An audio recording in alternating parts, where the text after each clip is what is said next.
Welcome to Influential Entrepreneurs, bringing you interviews with elite business leaders and experts, sharing tips and strategies for elevating your business to the next level. Here's your host, Mike Saunders. Hello and welcome to this episode of Influential Entrepreneurs. This is Mike Saunders, the Authority Positioning Coach. Today we have with us Chi Odogwu, who is the founder of the Bulletproof Entrepreneur. Chi, welcome to the program. Thanks for having me, Mike. I appreciate you doing this podcast today. Oh, yeah, you're welcome. I'm looking forward to talking with you. In fact, we were talking just before we started recording. I had you on the show 7 years ago, and time just flies. It seems like it was 2 or 3, but 7 was a long time. So I'm excited to catch up with you and hear what you've been doing. So give us a little bit of like your story and your background, and then what are you doing now in the industry? Sure. So my background, for those who missed the last one 7 years ago, I mean, it feels like a lifetime. It feels like 2 lifetimes with COVID, right? Yes. So basically, I was working as a management consultant in the United States. So I quit that to start an e-commerce company in my hometown in Lagos, Nigeria. I moved back home, one of the first baby product e-commerce stores. Didn't quite work out as planned. It failed within like 6 months due to some economic challenges. So I now decided to look back and say, okay, what are some of the things that I did right, didn't do right? Yes. I figured out marketing was like my biggest weakness because I'm a numbers guy. My degrees are all in finance. So everything else I could like track, but the marketing aspect, and I'll be honest, even in college, I wasn't really that great at marketing. I just knew that, okay, if I passed all the rest, if I'm weak in marketing, somebody else will do that. So it came back to bite me in the butt, right? So I learned how to be a better marketer, took copywriting courses. Actually, at that point in time, I spent my last $500 buying 5 PDFs from Jay Abraham about copywriting and marketing, and I just studied all that. And I was like, you know what? I actually do like writing. Let me see if I can make a go out of writing and get some clients this way. And I got my first writing client from there. I think it was $5 to write like, I think this was it's illegal today, but back then it was okay. So it was to write like a ebook review. And then I did a dating profile, and then I started writing real estate descriptions for real estate companies, and then I now started doing other content work for other people. So it just grew from just one little $5 gig on Fiverr to writing. And then I was like, you know what, I really like doing this. At that time also, I was hosting my podcast, The Bulletproof Entrepreneur. And then somewhere around 2019, I would say, I had a guest on my show, and he loved the conversation, and he was like, oh, can you help me, like, do some ghostwriting for social media? And I was like, what is that? They're like, oh, the way you interviewed me, we do an interview and then you write the stuff for social media. And I was like, oh, okay. So I started doing that. And then I now figured out with that, I could actually turn it into thought leadership for writing for publications. So you mentioned Wall Street Journal and other places. So I started like getting bylines in places like Huffington Post, where I would write about different topics and businesses.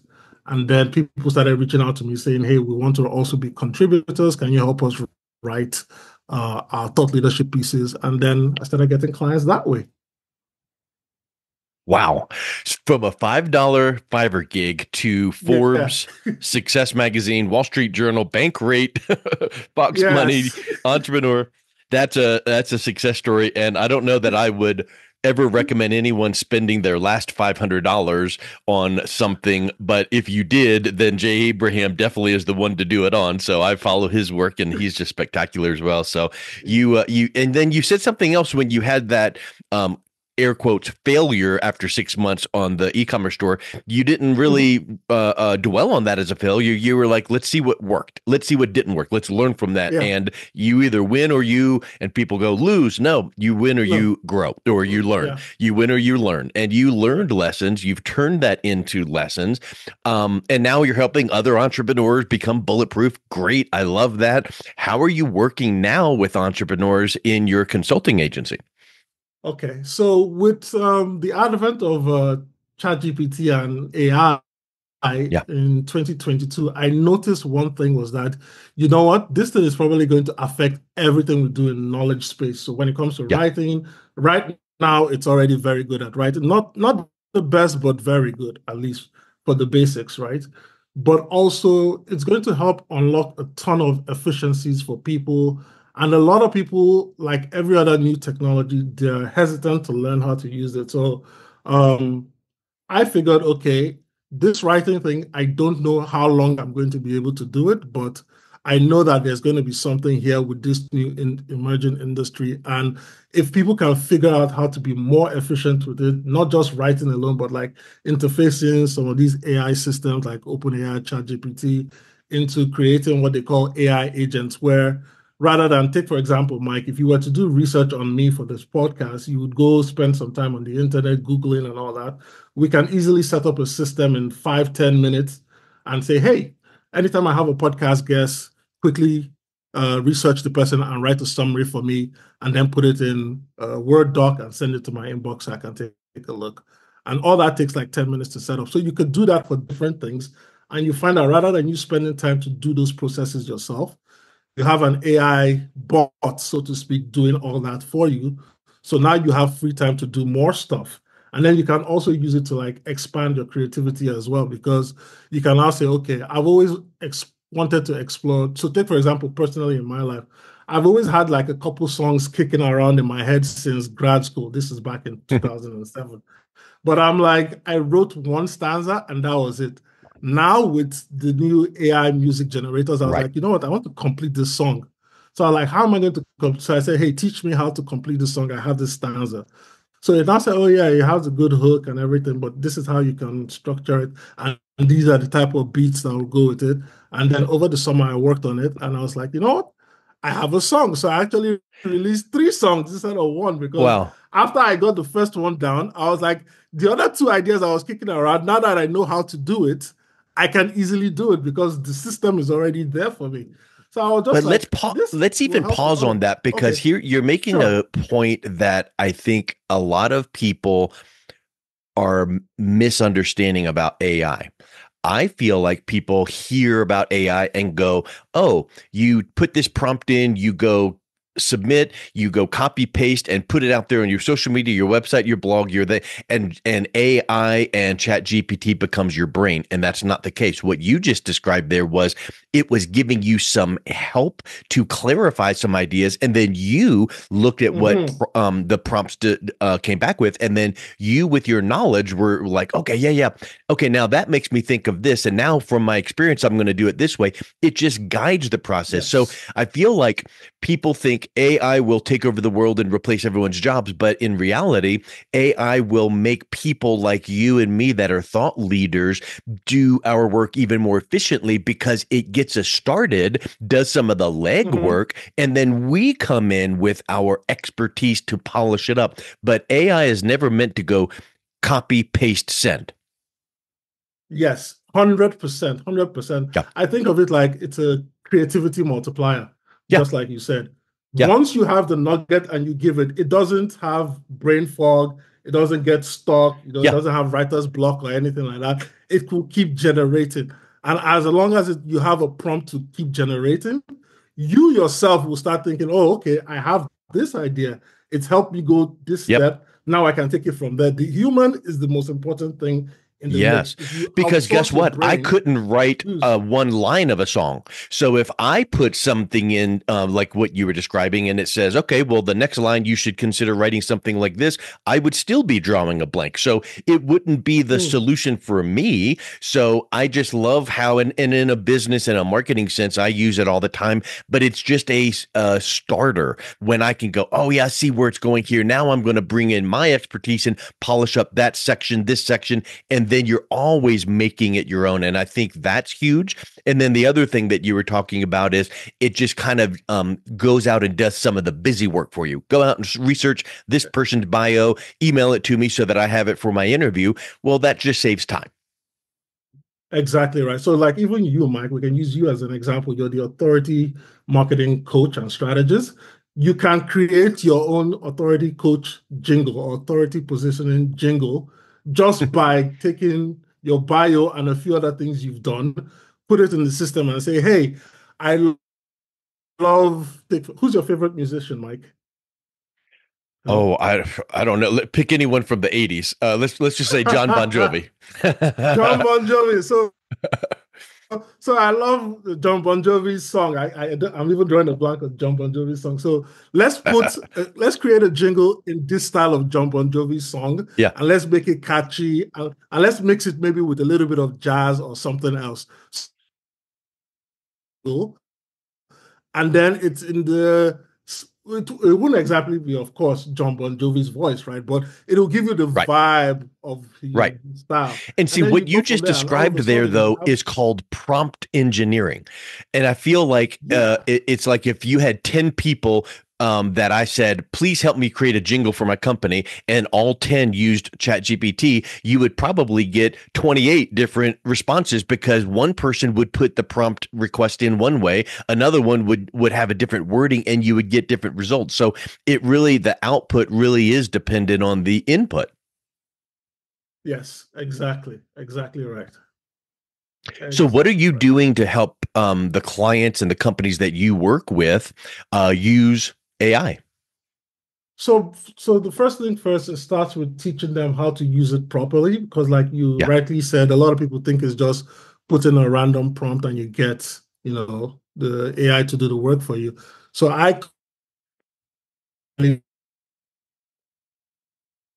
garbage in, garbage out. If you don't give a good prompt, you'll get garbage results. So you have to think through it in a structured manner. So you have to give it a context, you have to give it examples, you have to give it some background and styling, and then you also have to give it your other expectations, or remove some negatives out of it. So when I say negative, I'll be like things like, don't use cliche words, for example, or don't sound like my competitors in the space, or don't even sound like an AI or something like that. But you have to give it very good parameters for it to be able to create what you want it to create, especially if you want something to sound like you. So the first aspect is training. The second aspect is now looking at efficiencies, right? Because if you're a team of 5, how can you operate like you're a team of 20 or 50? What are some of the efficiencies that can help take off some of the mundane tasks and do the heavy lifting, so that your people can get more done in an 8-hour day than increasing your headcount by another 20, 30 people, which will now reduce your cost. And of course, with more people, you have to manage people and not manage your business. Activity suffers and your profitability suffers. So those are the 2 ways in which I go in and help clients see how they can implement this. What are you seeing when you first start, getting the lay of the land with the company? What are you seeing that their mistakes are typically? So the first things first is there's always apprehension and fear from employees, because they think you're trying to eliminate them from their job, of course. But when you tell them that no, because nobody wants to actually do more work outside of the working. We don't want people going home and turning an 8-hour day to a 14, 15-hour day. I used to do that. It really sucked. But if you can do 15 hours of work in 4 hours, I mean, that frees you up to even do more stuff, because guess what? Now your people can also be thinking strategically to help you. So the business owner on task, but also thinking strategically about, okay, now that we can do some of this heavy lifting, what are some other things that we didn't have time for that we can now do to now take market share from our competitors? So the first thing is always apprehension. The second thing is always the struggle, because it's like learning a new language. So you have to struggle and really teach people how to get their minds around structuring things properly. And that just takes time and practice. I always tell people that, hey, look, you don't have to do it all at once. So, Chi, after 15 years in finance and consulting and working with companies with AI, what are you finding their biggest mistake is when they're trying to integrate AI into their existing business strategy? So the biggest mistake I'm finding is, first of all, people are not used to working in a structured manner with AI, right? So there's a lot of apprehension and fear. People thinking AI is going to take their jobs, not knowing that no, it's supposed to help you increase your productivity. And then the second aspect is also thinking in a strong.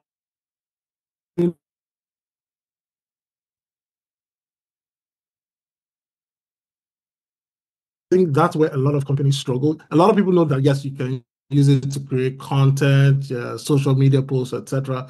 But what are some of the operational stuff, right? Like onboarding a new client, making sure your clients. So you, for example, Mike, you have an awesome welcome sequence for having a guest on your podcast. Many things like this, right? The touch points you have.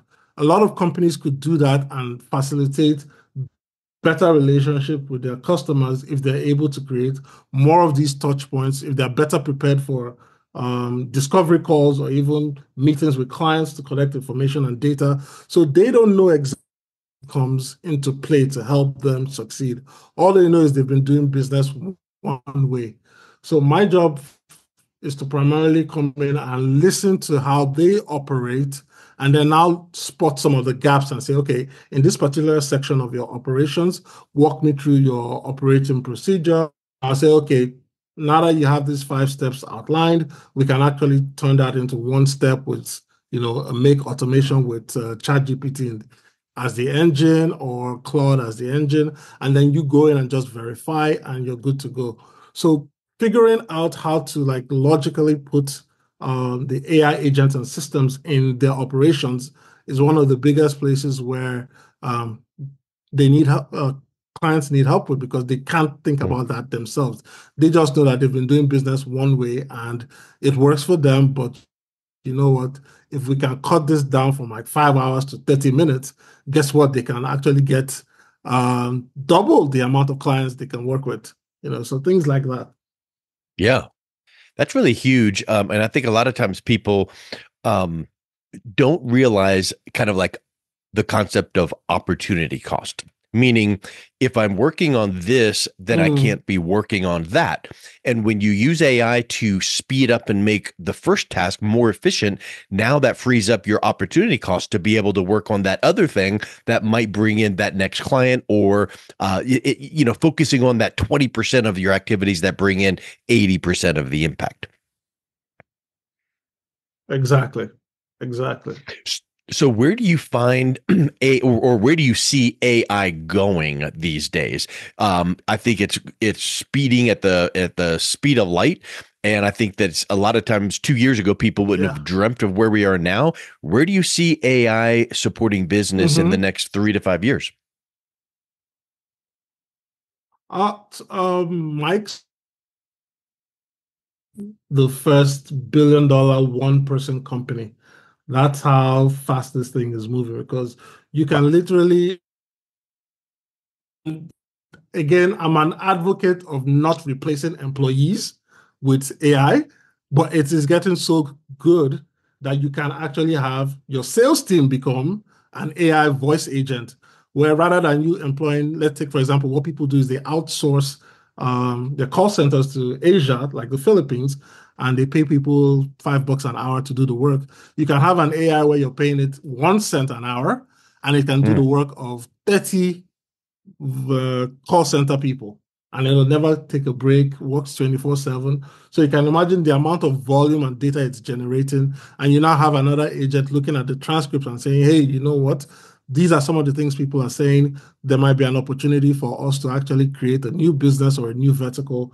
So I strongly believe within the next 3 to 5 years, we'll just have people who are running like multi-million-dollar or multiple million-dollar businesses, just one person in the loop, and the agents are taking control. Or if it's even a billion-dollar business, you'll find headcount is reduced drastically because there's always has to be someone in the loop, right? But headcount will reduce drastically, and then cost will also reduce, but profitability will go way up.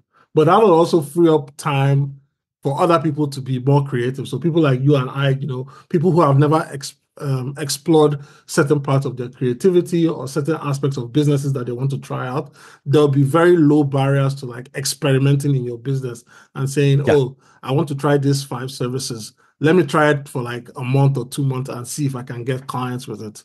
those are the type of things will happen. So people will now start becoming like, take for example, General Mills, right? Many different products, many different product lines, still one person. And guess what? You can fail fast and find out, okay, this is not working, this is working, I'll focus on this one, rather than you wasting a ton of time trying to figure out which verticals will work for you. So we're really speeding towards a very, well, I say, hyper-productive society. Yes. People want to move quick. And that's the mentality we have with instant message and text and microwave and all of those things where, you know, let's see that business idea. Let's push a few buttons, let AI create the marketing plan, business plan, next steps. And like you said, fail fast, because if it's going to fail, I want to know faster than not. I don't want to waste time and effort and resources and money. So we've talked about you writing for some of these top publications, and you write for Wall Street Journal and Forbes and Success and Entrepreneur. What is some of the insights that you're seeing in building businesses and business wealth in the AI era? So building business and business wealth in the AI era, I've noticed that, well, thanks to writing for these publications, I've noticed that it is probably going to be the greatest time to make wealth and money. These new technological advances, right? Because it used to be you needed to have the bankroll of Microsoft and co. to be able to do all this and make a ton of money, or even Amazon. Now with literally $100 a month, and I think there's nobody listening here that cannot afford to invest $100 in 5 AI tools and not see at least, if I were to put it just modestly, maybe 50x return on their spend. That's where we're going. For just $100 a month, you can see 50x return on your spend, because now you've opened up business opportunity. But Mike, I would also say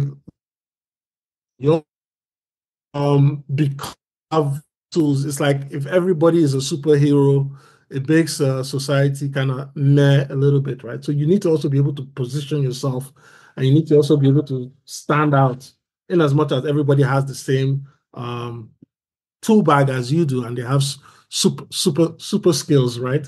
So you need to be able to position yourself and stand out so that you can get that attention.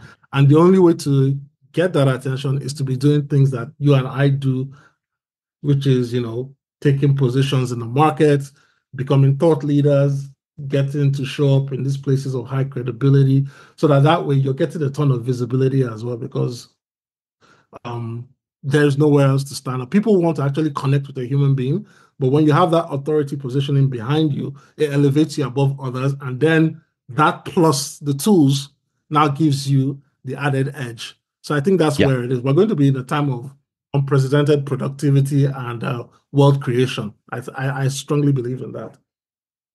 I agree. And I think that when you can do all of these things and get that guidance, you become that bulletproof entrepreneur that you put in your title of your business. So I love how you do that. And I think that people listening here would be interested in finding out a little bit more about the Bulletproof Entrepreneur. So how can they do that? Yeah, so if you want to find out about the Bulletproof Entrepreneur, just go to bulletproofontrepreneur.com, and I'll send you the link. So you can check it out. We have a newsletter, we have a podcast, and of course, you can just email me at chi@thebulletproofontrepreneur.com, and I'm happy to respond to your listeners and help any way I can. Excellent. Well, Chi, thank you so much for coming on. It's been a real pleasure talking with you. My pleasure, Mike. Thank you for having me. You've been listening to Influential Entrepreneurs with Mike Saunders. To learn more about the resources mentioned on today's show or listen to past episodes, visit www.influentialentrepreneursradio.com.